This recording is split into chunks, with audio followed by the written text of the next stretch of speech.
Carl, I guess we'll just kick off with you then. Let's start off the discussion. Yeah, so yes, the Nigerian government has raised tariffs by 50%. My eyes bulged when I saw this. I was like, that's incredibly high, especially for a developing market such as Nigeria there. So, from what I've heard from operators such as yourselves and others, it seems like it was a long time coming there. So, can you tell me what the impact this will have on the industry and your consumers? Well, let's start off by my views on whether it's incredibly high or not. I don't think it is. If you look at the valuation of the naira and the compounded inflation over the last 5 years or so, our tariff increases should probably have been much more towards 200 to 300%, just to be able to sustain the business. So it's not incredibly high vis-a-vis how we've seen our costs rise.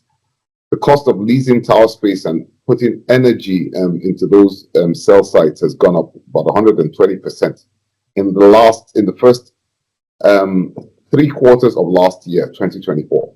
So a 50% increase vis-a-vis the cost increases is not that high. That's one. Two, if you look at, let's reference the purchase of equipment, whether it's services from Tecnotree, Dell servers, etc. We purchase all those equipment in US dollars. In 2023, the US dollar was at a rate of about 460, 470.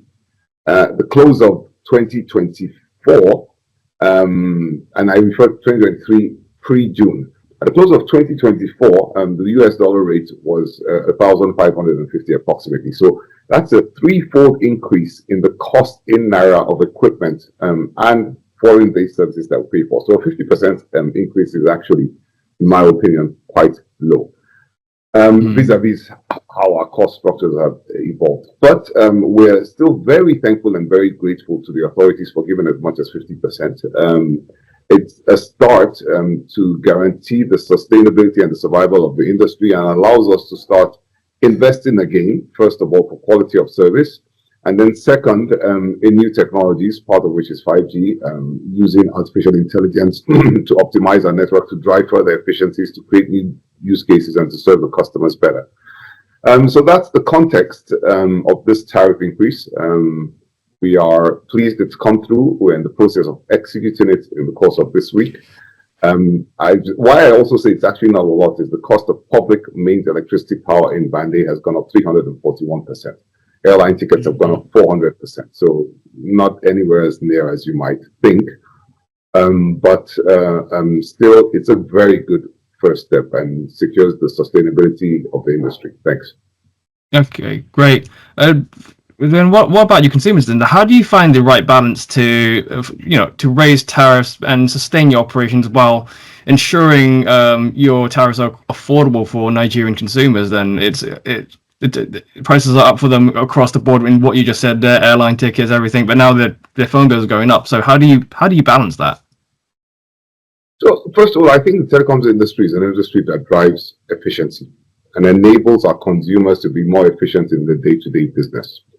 So you have to have a high-quality, sustainable industry to allow customers to bear the brunt of that inflation has passed on to them over the years.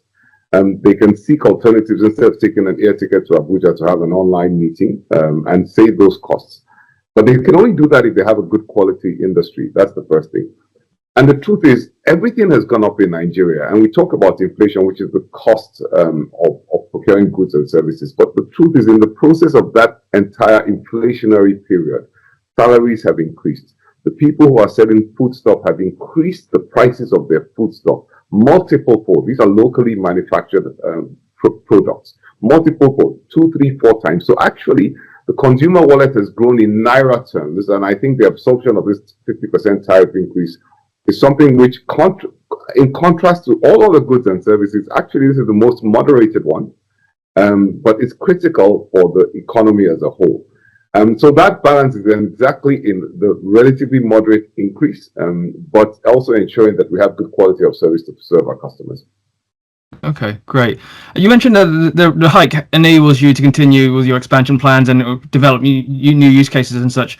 But it also sounds a bit like you're saying that it's not enough and that it's helping you keep your head above water. Is that quite accurate? Or Do you need So more I of mean, a? it's a single hike, but like I've said, look, if you look at Western economies with relatively, maybe at this point in time, inflation is high, but relatively low inflation rates compared to ours, we're about 34%. The Western market is somewhere between 2 and 4% inflation. Even Western markets, the Vodafones, the AT&Ts, everyone has actually passed through increases of between 12 and 8% to all their customers, right? So this is a first step, and there will be further tariff increases with the support of the government because our tariffs are regulated, which we passed on maybe a more muted, gradual basis, regular basis, to make sure the sustainability of the industry is not in doubt. But yeah, this big initial step of 50% was required just to protect the survival of the industry, and we'll continue to expect further tariff increases through the process. And there's also still volumes growth in Nigeria. This is a market where, unlike most other markets, we're still seeing, like, if you look at our last quarter three report, above 40% data revenue increase, double-digit voice revenue increases. So the volumes growth is still allowing us to have economies of scale as we continue to look at internal efficiencies to drive our productivity, our cost of service downwards. So yes, one big hike. We hope that we'll get further gradual multiple hikes somewhere linked to inflation on an ongoing basis. And then we'll look for our own efficiencies to ensure that we maintain our quality of service and invest in the future. Okay, great. With the hike, then, do you anticipate consumer behaviors to change, like maybe purchasing less data or using less data, or what do you expect there, Carl? So it needs to be tested, right? It needs to be tested, and we need to see the impact on consumer behavior and patterns. But we've seen in many other markets, because we've had quite a number of other markets. MTN Ghana, as an example, has gone through very high inflation, very high, devaluation, and have hiked prices on similar levels, right? And we haven't really seen a reduction in consumption spend. Actually, the consumption patterns have remained the same, or possibly even continue to increase, but of course they're paying more for the services. So we are anticipating something similar. And remember, I also said that people's income has actually increased over the years through this inflationary period as well. But it's only going to be proven by testing it out there. All right, excellent. So what about 5G for enterprise? How is that exactly going in Nigeria? Are you seeing a lot of clients and customers that way, or like how do you feel like the market's kind of developing in Nigeria? So we think 5G thus far is a success. If we look at the quantity of traffic that we're carrying on 5G and compare it to several other operators in the African context, I think we're doing extremely well. We are gradually signing on customers for enterprise use cases, but the primary driver for 5G at this point in time has been, number one, for fixed wireless access. Remember that we're a country that doesn't have full fiber penetration, as you'd see in the USA, Europe, Finland, etc. So a lot of fixed wireless access and 4G offload as well. But if you talk about the absolute traffic and revenue that we're generating from 5G, it's a huge success. I think it's a very strong success. We have, I think, about close to 10 times the coverage and capacity that our closest competitor has on 5G. And so we're picking up somewhere in the 80% of the 5G capable handsets in the market are on our network. We're very pleased with that. Enterprise is still work in progress. It's a function of many things, including the type of institutions and commercial activity that you have in the country. So manufacturing is a big use, logistics is a big use. The oil and gas industry, we've made progress with some big strategic partners, signed on 5G enterprise solutions for them. But the biggest driver remains fixed wireless access and mobile data offload from 4G and 5G in this market. Yeah, sure. I was speaking to an analyst speaking about how it's those as big as those industries are and those companies are, there's still quite a minute part of economies there. What do you say? And his argument was because of that, 5G enterprise really hasn't taken off, and digital transformation hasn't really been the sci-fi futuristic thing we expect so far. What is that's the question for either of you? What do Padma, Carl? What do you think about that exactly? I would say, okay, sure, Carl. I would say the expansion of 5G is still underway, and the models that use 5G for cross-industry growth in the enterprise area is still evolving. There are several fantastic use cases when it comes to e-health, e-education, connected cars, but they are very spotty. They are not consistent across a given geography or a given market, and therefore, it's like having spurts of this capability, but not an end-to-end delivery capability of 5G. I think Nigeria is very special because, when I went to Nigeria 10 years ago, there was even 800 millihertz, 1G, 2G type of connectivity all over the place. And today, Nigeria's growth in 4 and 5G is astonishing. I think they are a fantastic example of how, emerging markets can use digital capability to address human requirements and advance the economy through digital capability across the board. MTN has taken a very aggressive step in terms of adoption of 5G, but I think there's so much more, whether it's in the area of agriculture, in the area of mining, in the area of other types of industry 4.0 examples where 5G can be applied. And I think it's all about the investment and the infrastructure that has to expand to provide that kind of capability. We at Tecnotree in 2019 started developing capability for 5G. We are one of the early adopters of 5G. We support 5G FWA, 5G mobile broadband for both B2B and B2C capabilities. Our stack includes 5G slicing capabilities, and also we integrate AI capabilities with 5G, including solutions for IoT devices and ensuring security and immersive experiences when it comes to video or audio type of integrations into a transaction. So we've been exploring with 5G a lot, but the consumption of 5G has been spotty. That's really what I would say. I see. You mentioned AI there, Padma. Can you tell me what role does AI and automation play in improving MTN Nigeria's network and its business operations and yourselves? Well, our adoption of AI came with our acquisition of a North American company in Austin, Texas called Cognitive Scales about 2 years ago, and with it came 140 plus patents, which we then moved to serve purpose in the telecommunication industry because our digital stack that we support and service is fully geared towards supporting the communication service provider industry and the internet service provider industry. So our sensor fabric, which is our AI ML engineering model, is an overlay on the digital stack. And I would say Nigeria is one of our early adopters of many use cases, whether it's in the area of intelligent campaigns, whether it's in the area of customer enablement and customer intelligence to create a very immersive experience for customers, or whether it's in the area of credit scoring and improving the whole revenue management and revenue monetization capabilities. We are applying AI throughout, and I think MTN Nigeria is one of the early adopters of many of these journeys, both in the area of enterprise as well as consumer markets. All right, fantastic. I'd like to throw that over to you, Carl, about your plans with AI there. So Padma's giving me a taster. Can you just expand on what she says about your plan with AI and automation and see exactly how you're going to look to improve your business operations and network, considering how, with prices going up, you're going to have to find savings somewhere and, and help consumers with their prices there. So, Carl?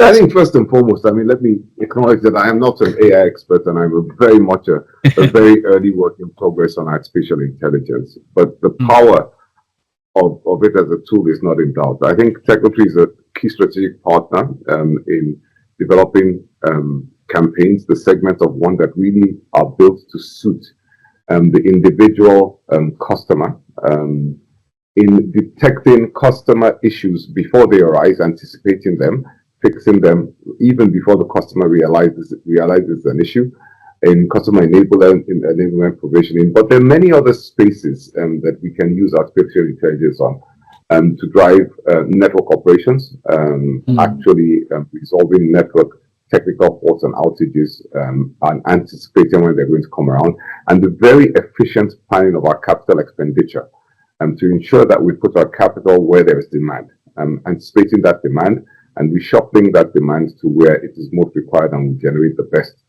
return. So huge opportunities there. We have a very clear program in the organization with a few use cases that we're going to use to prove to ourselves the power and value of AI, where you're going to use to learn about AI and make it intrinsic into our behavior, our operations.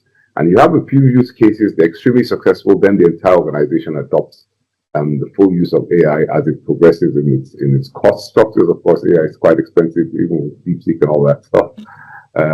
But yeah, and the competence building around that in the organization. Thanks. All right, brilliant. I just want to expand more. So you touched on it a little bit there, Carl. Then, so what are your key priorities for the growth of MTN Nigeria and your network then for this year?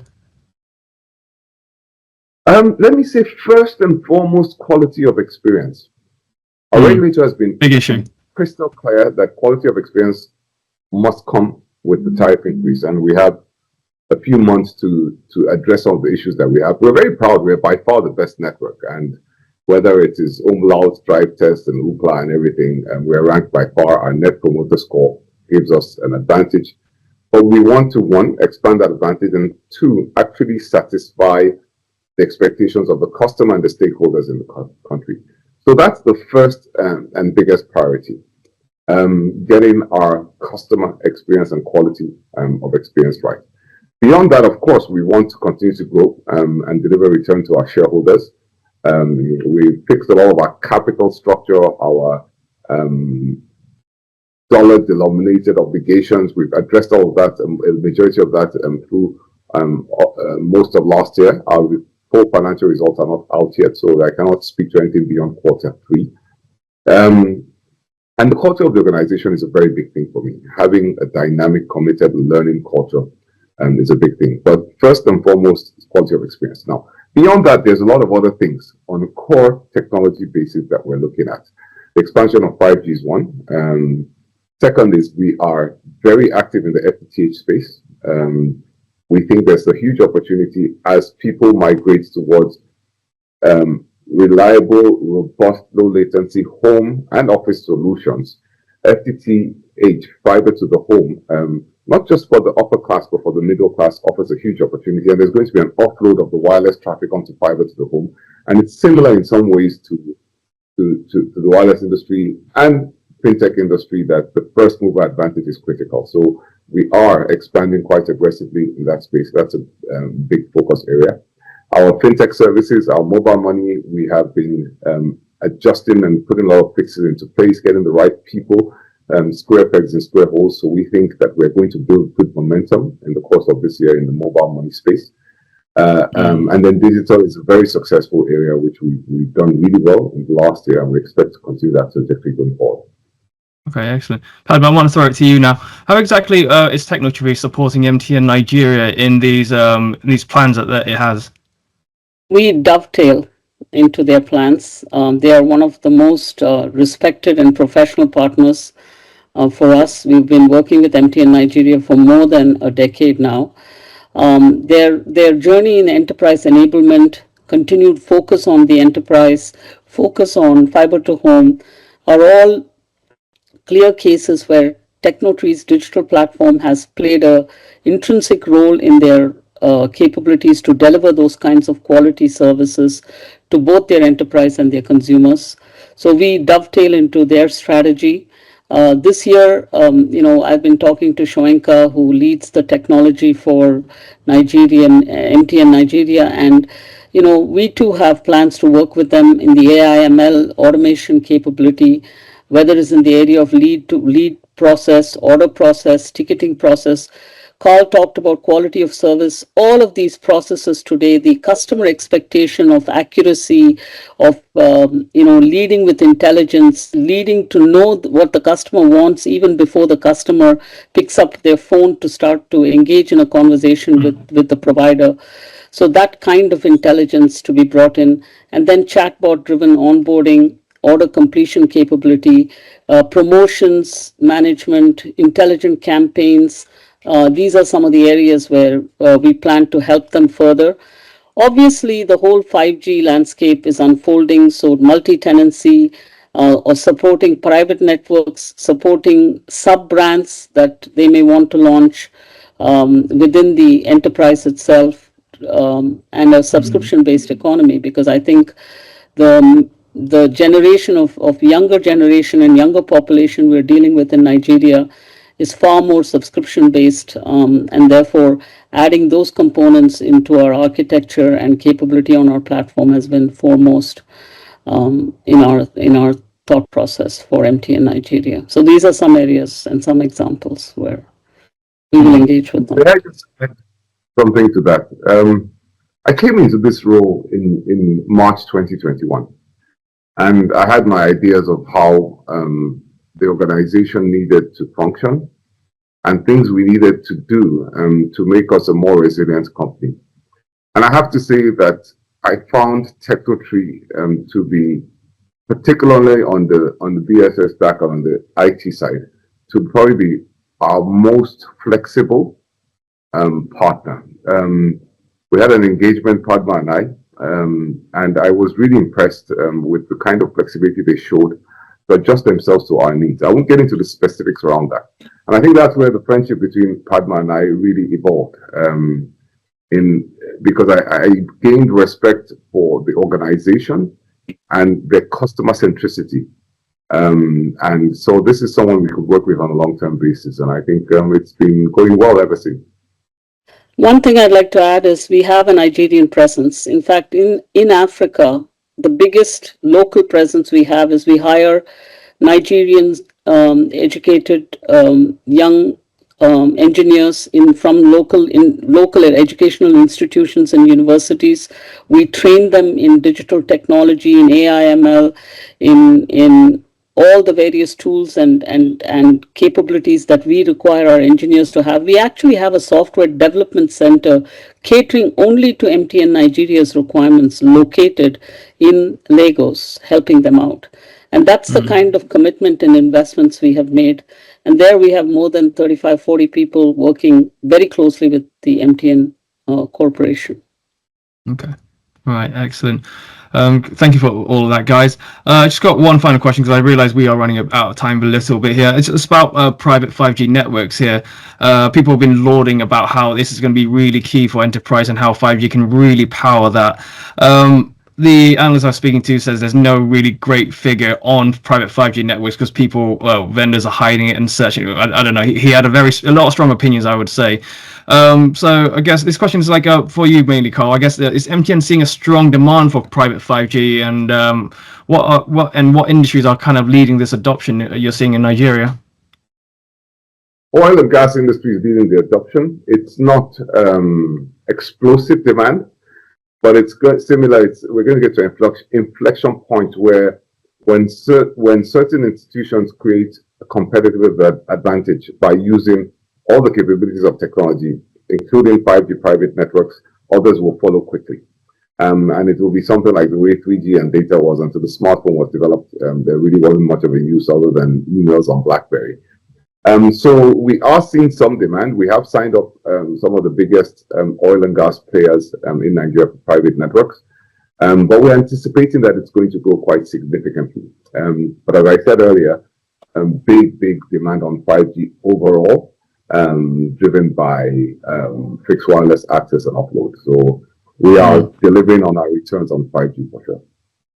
How much of your network is occupied by the enterprises and with private 5G networks, and how much do you expect that to grow by, as you mentioned? Oh, you asked me a question which I can't answer on the fly. I don't know every statistics in my organization. What is occupied by private networks on 5G is still very small. It's de minimis. It's immaterial. We anticipate that to grow to possibly as high as 25%. But there's so many moving parts. First of all, how much traffic you carry on 5G is going to be affected by many things. Handset penetration.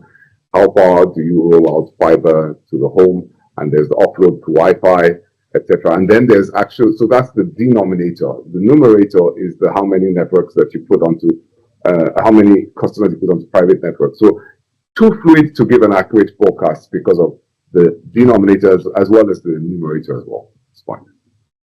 Okay, fantastic. I Final just want to question add here. one thing Sorry, go on. on 5G private. Our answer to their readiness is to make it cost effective, to launch new brands very quickly, very efficiently, with minimalistic journeys to start a business and to run a business in a digital sort of way, whether it's global or local to Nigeria, and to ensure that there is good, proper metering of the services that the sub brands and the private networks offer. So if we enable MTN Nigeria with these kinds of capabilities, and I talked about subscription-based services, I think that then that would boost their capability to cater to sub brands and to offer private networks. All right. Thank you, Padma.